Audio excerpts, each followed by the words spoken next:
차분하고 진지한 톤으로 본격적으로 시작하기 전에요. 오늘 제가 드리는 말씀은 어디까지나 여러분의 투자 판단을 돕기 위한 정보 제공 차원이라는 점 먼저 말씀드릴게요. 모든 투자의 최종 결정, 그리고 그에 따르는 책임은 당연히 투자자 본인에게 있다는 점을 꼭 기억해 주시길 바랍니다. 특정 종목을 추천하는 건 절대 아니고요. 단 하루 만에요. 시장이 한 달 동안 쌓아 올린 수익을 그대로 다 토해냈습니다. 이럴 때 개인 투자자들은 보통 공포에 질려서 헤드라인만 쳐다보게 되죠. 그런데 과연 그 시각에 소위 큰 손들, 그러니까 기관 투자자들은 책상에 앉아서 뭘 하고 있었을까요? 오늘 그들의 플레이북을 한번 같이 들여다보겠습니다. 주식으로 세상 이야기에 오신 여러분 환영합니다. 오늘은 이 복잡하고 시끄러운 시장의 소음을 싹 걷어내고요. 진짜 프로들은 어떻게 생각하고 또 어떻게 움직이는지 그 행동 계획을 함께 짜보는 시간을 갖겠습니다. 처음엔 코스피 7,500이라는 장밋빛 꿈에서부터 시작해서 사자의 포효라는 갑작스러운 충격, 그리고 이 위기에서 살아남기 위한 세 가지 시나리오와 구체적인 행동 계획까지 차근차근 짚어보시죠. 불과 며칠 전 시장 분위기 혹시 기억나세요? 정말 무슨 축제가 열린 것 같았잖아요. 대신증권 같은 주요 증권사에서는 앞다퉈서 엄청난 강세장을 예고하는 보고서를 쏟아냈습니다. 제 20년 경험으로 볼 때는요, 시장이 이렇게 한쪽으로 치우친 낙관론에 취해 있을 때가 종종 가장 위험한 신호가 되기도 하더라고요.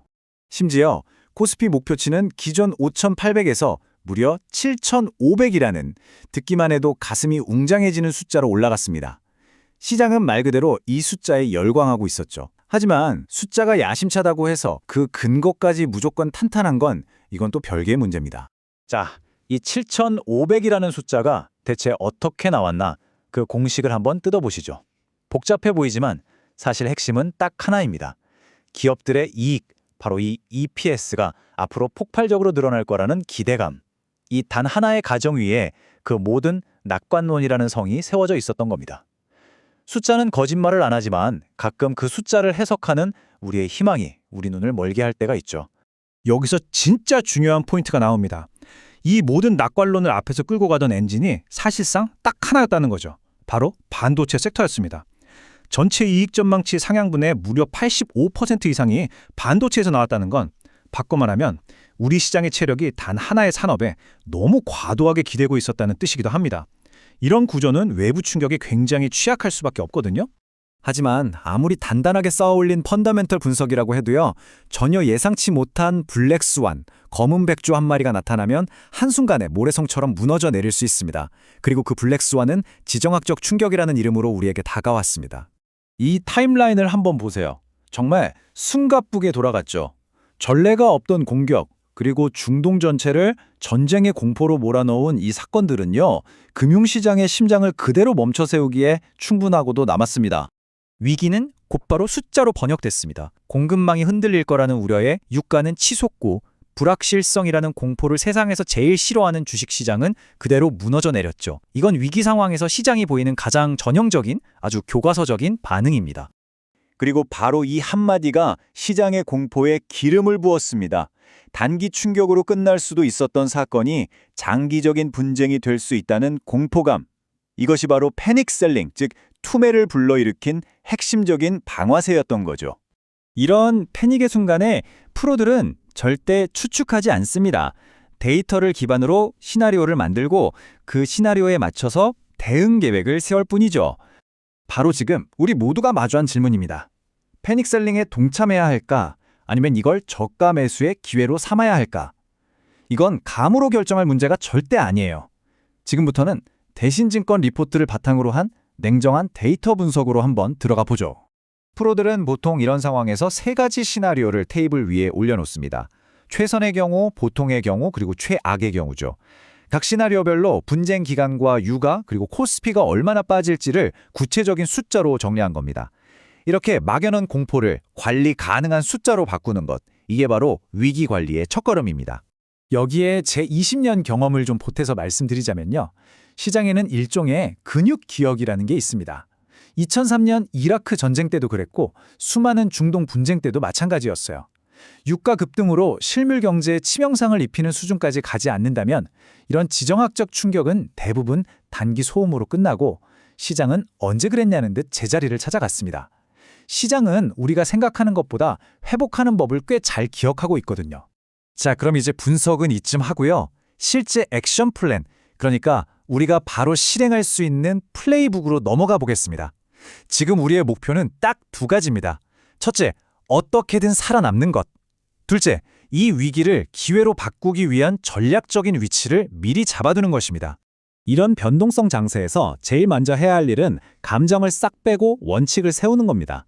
첫째, 지금 이 충격이 단기로 끝날 건지 장기로 갈 건지 시나리오를 평가하고, 둘째, 방산주처럼 갑자기 뜨는 테마에 뇌동매매하지 않도록 소음을 잘 걸러내고요. 마지막으로 셋째, 단기 대응과 장기 투자를 분리하는 투트랙 전략을 짜는 겁니다. 이 세 가지가 여러분의 멘탈을 지켜줄 아주 단단한 프레임워크가 될 거예요. 바로 이 지점에서 아마추어와 프로의 대응이 갈리는 겁니다. 단기적으로는 충격이 덜한 내수주로 포트폴리오를 방어하면서 동시에 장기적인 관점에서는 이 폭락을 오히려 시장의 핵심 주도주, 그러니까 반도체나 자동차처럼 펀더멘털이 튼튼한 자산을 싸게 담을 수 있는 절호의 기회로 활용하는 거죠. 이것이 바로 정교한 투트랙 전략의 핵심입니다. 연일 뉴스에서 수조 원대 외국인 순매도 소식이 나오잖아요. 이 숫자만 보면 외국인들이 드디어 한국 시장을 버리고 떠나는구나 하는 공포감이 들 수밖에 없죠. 과연 이 숫자가 말하는 진실도 정말 탈출일까요? 데이터를 깊게 한번 들여다보면 전혀 다른 이야기가 보입니다. 이 데이터가 바로 오늘의 핵심적인 알파, 즉 다른 사람들은 잘 보지 못하는 통찰이라고 할 수 있습니다. 외국인들은 한국 시장을 떠나는 게 아니에요. 그들은 리밸런싱을 하고 있는 겁니다. 그동안 많이 올랐던 반도체나 자동차는 이익 실현을 하고 그 돈으로 상대적으로 소외되었던 화장품이나 유통 같은 내수주를 사 모으고 있다는 거죠. 이건 공포에 의한 투매가 아니라 지극히 냉철하고 정교한 포트폴리오 재조정의 신호로 봐야 합니다. 자, 그럼 지금까지의 모든 분석을 종합해서요. 지금 이 거센 폭풍 속에서 우리는 어떤 자세로 서 있어야 하는지 그 명확한 투자 스탠스를 최종적으로 한번 정리해 보겠습니다. 제가 여러분께 드리고 싶은 조언은 아주 명확합니다. 지금은 영웅이 되겠다고 바닥을 잡으러 뛰어들 때가 아닙니다. 하지만 동시에 공포에 질려서 모든 걸 다 던져버리고 시장을 떠나서도 안 되죠. 방어적인 자세를 유지하면서 정말 좋은 자산이 공포 때문에 말도 안 되게 싸졌을 때 분할로 조금씩 모아가는 용기가 필요한 바로 그런 구간입니다. 이것이 바로 위기장수의 핵심 철학이라고 할 수 있습니다. 크게 버는 것보다 훨씬 중요한 것은 잃지 않는 것이죠. 결국 이런 시장에서는 최고의 패자, 베스트로서, 즉 가장 적게 잃는 사람이 최종 승자가 된다는 점 절대 잊지 마십시오. 시장은 이미 위기를 가격에 모두 반영했습니다. 그렇다면 우리는 이제 질문을 바꿔야 합니다. 이 위기 뒤에 올 기회는 과연 무엇일까? 그 기회를 잡기 위한 전략을 앞으로도 계속 함께 고민하고 싶으시다면요. 구독과 좋아요, 알림 설정으로 저희와 계속 함께 해주시기 바랍니다. 지금까지 주식으로 세상 이야기였습니다.